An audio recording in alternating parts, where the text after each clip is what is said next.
just to live this here lifestyle.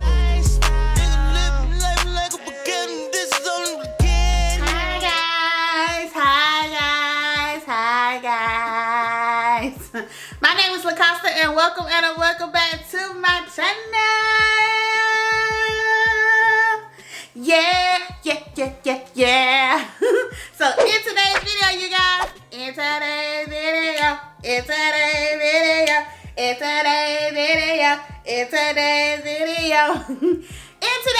you guys, we're gonna be talking all about birth control, contraception, whatever you want to call it. Whatever you call it, that's what we're talking about. So if you want to hear all about this topic, then just keep watching. All right, you guys, so we are going to be talking all about birth control today. Birth control, and more birth control, also known as contraception. Of course, my name is Lacosta. I am a registered nurse, you guys. I have been a nurse for 10 years now. 10 years now. Let's just put it out there. Sex leads to babies. Okay? Okay.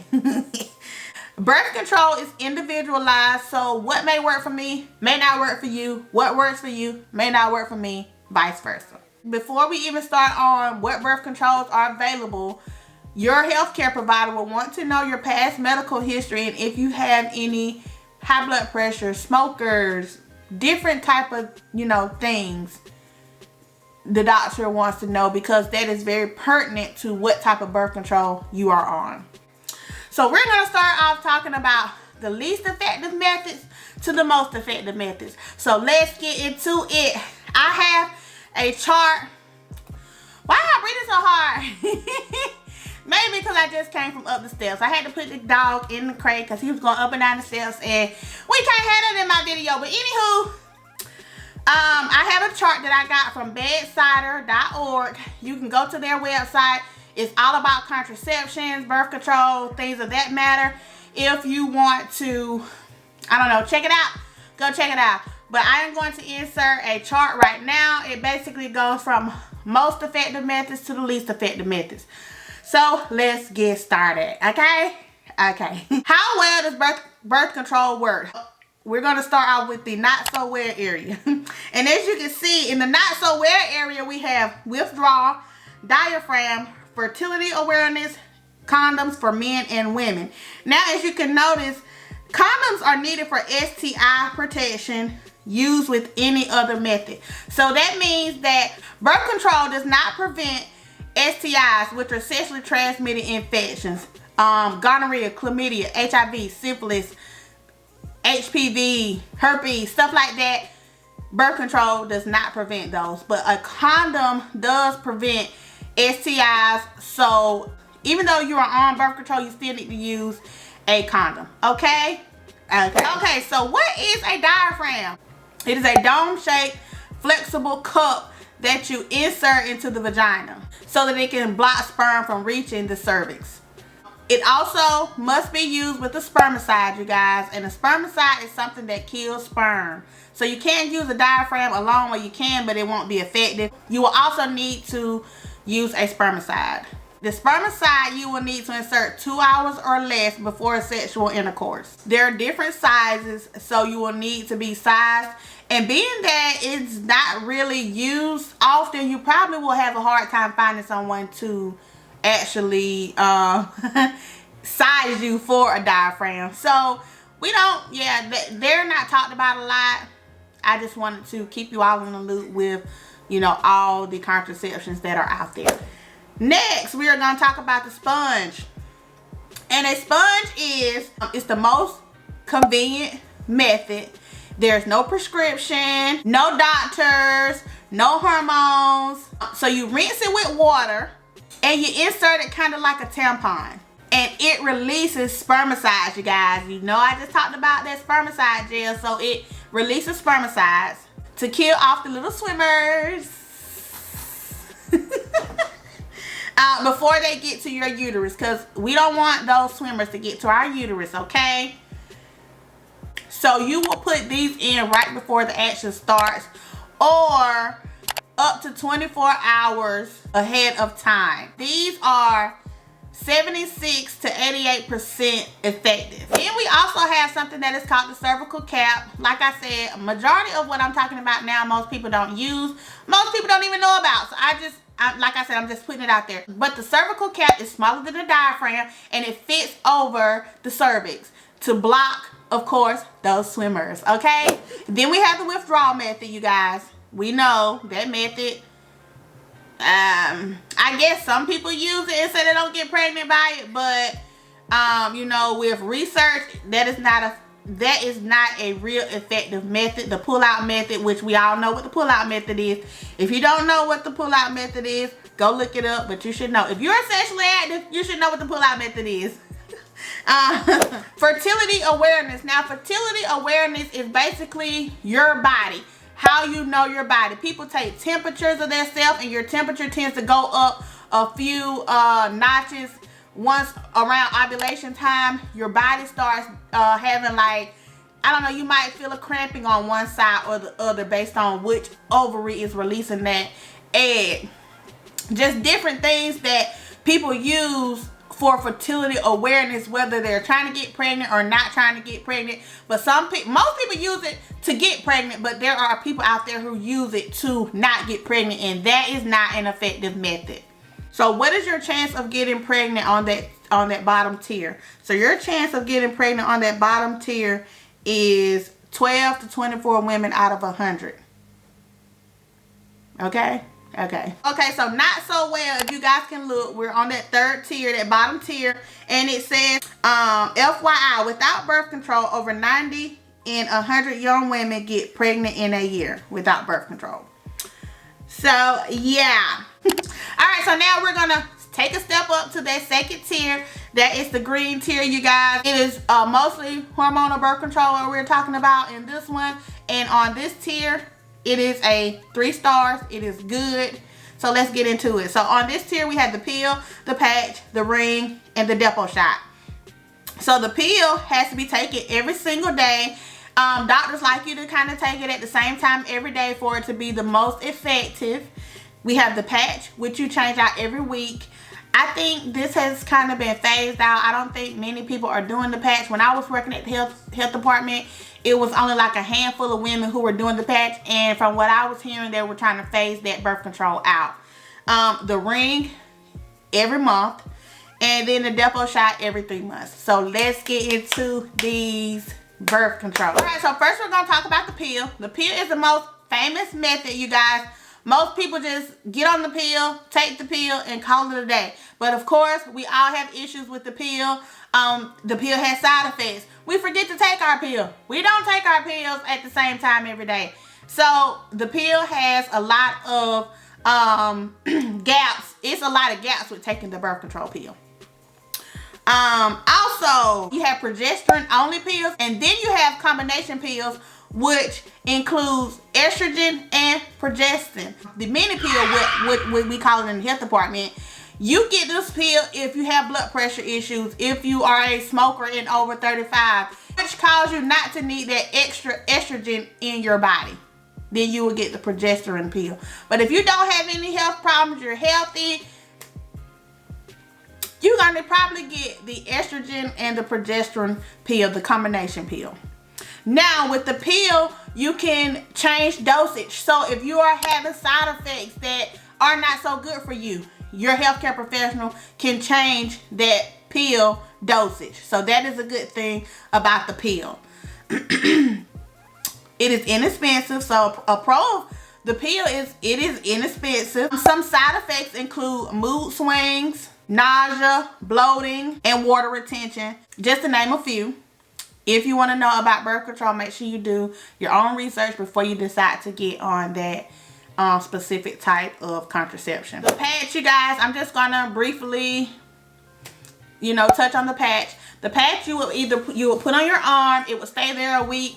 It would release medicine through your skin, and that is how your birth control works. But like I said, I think they're phasing that one out if it is not already phased. Okay, so then we have the ring, you guys.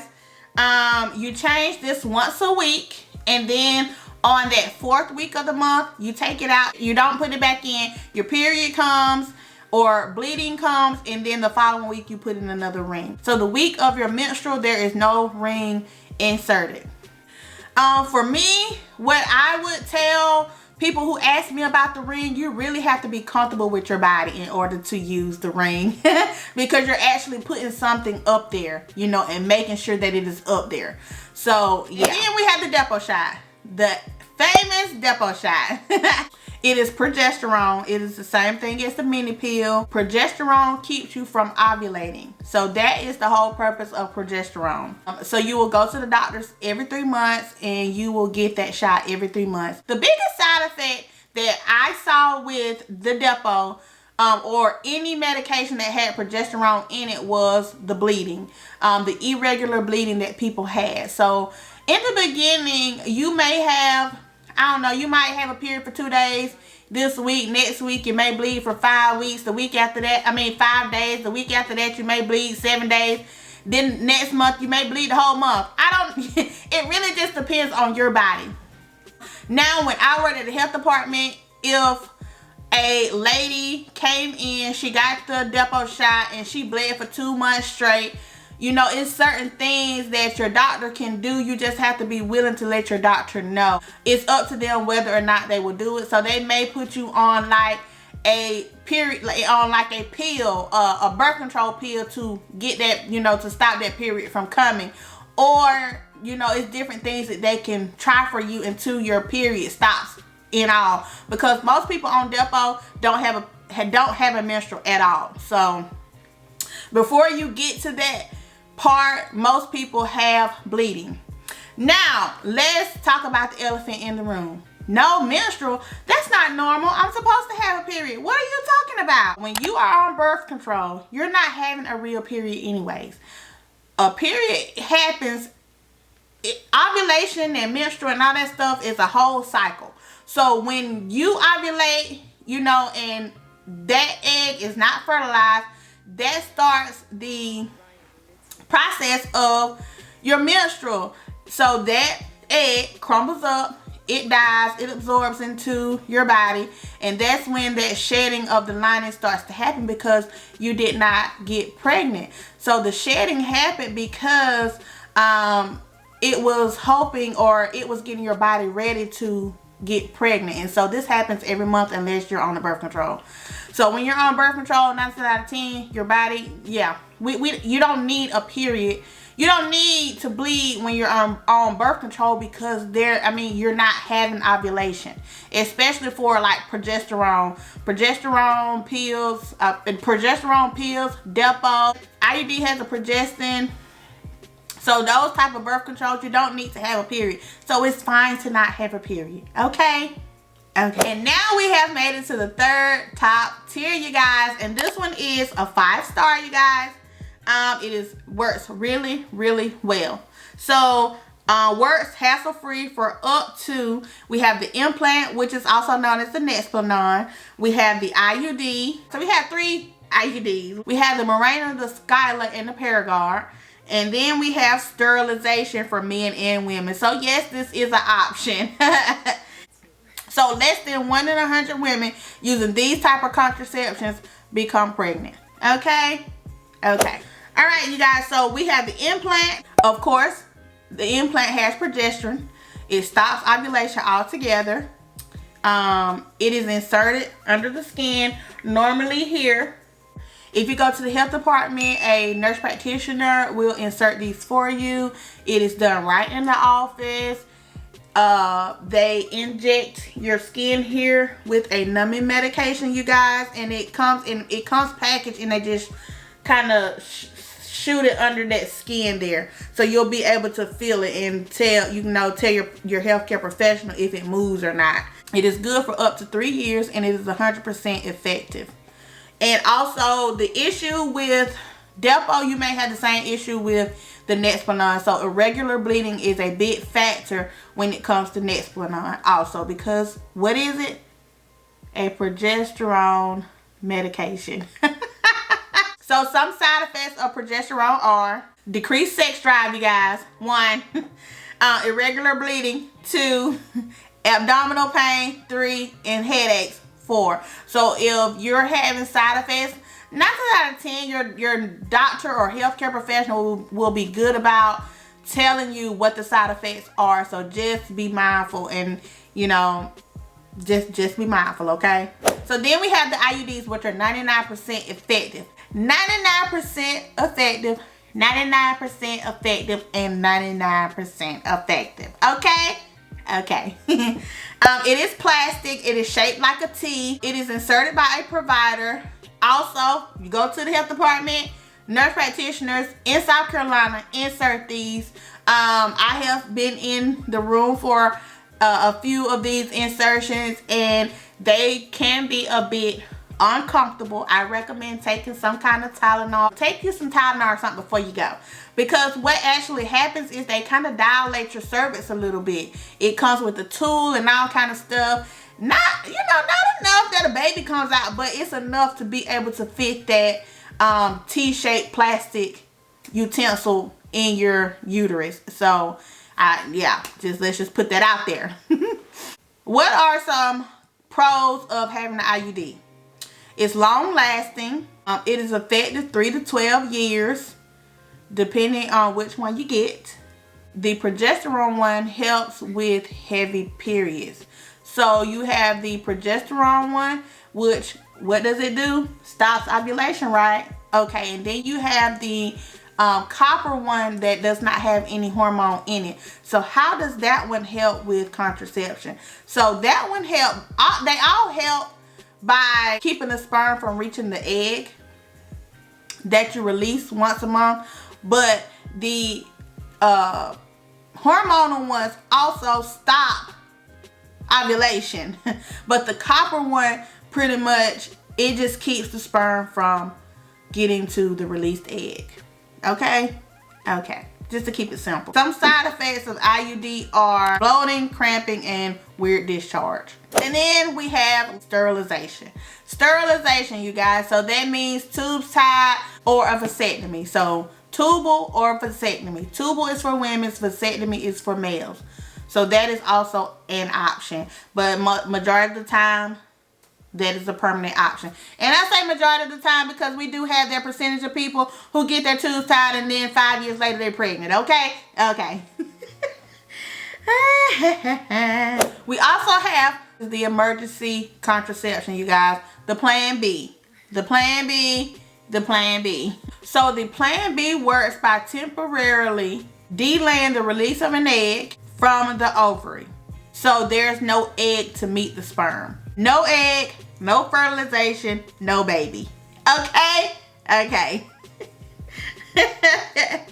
So that's pretty much what Plan B is. It's something that you take if you did happen to have unprotected sex and you're not sure if it's around ovulation time or not. So yeah. All right, you guys. So the last most effective method, 100% is, can you guess what it is? Let me give you a few minutes. Let me give you a few seconds.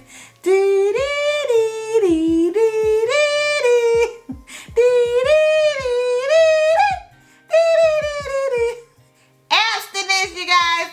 Abstinence is the most effective method. The most effective method. Abstinence. Oh, we have people here who don't know what abstinence is. We have people here who don't know what abstinence means. Abstinence means no sex. No sex.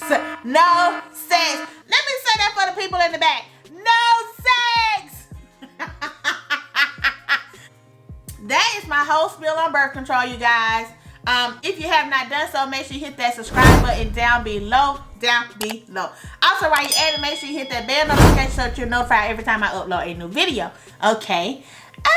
Okay! Leave me some comments below, you guys. Leave me some comments below. Do you have something you want to add to the conversation? Do you have some questions? Leave them down in the comments below. Also, share this video out, you guys. Sharing is caring. Give me a big thumbs up, you guys. Give me a big thumbs up. And until next time, I'll holler at you guys later. Peace out.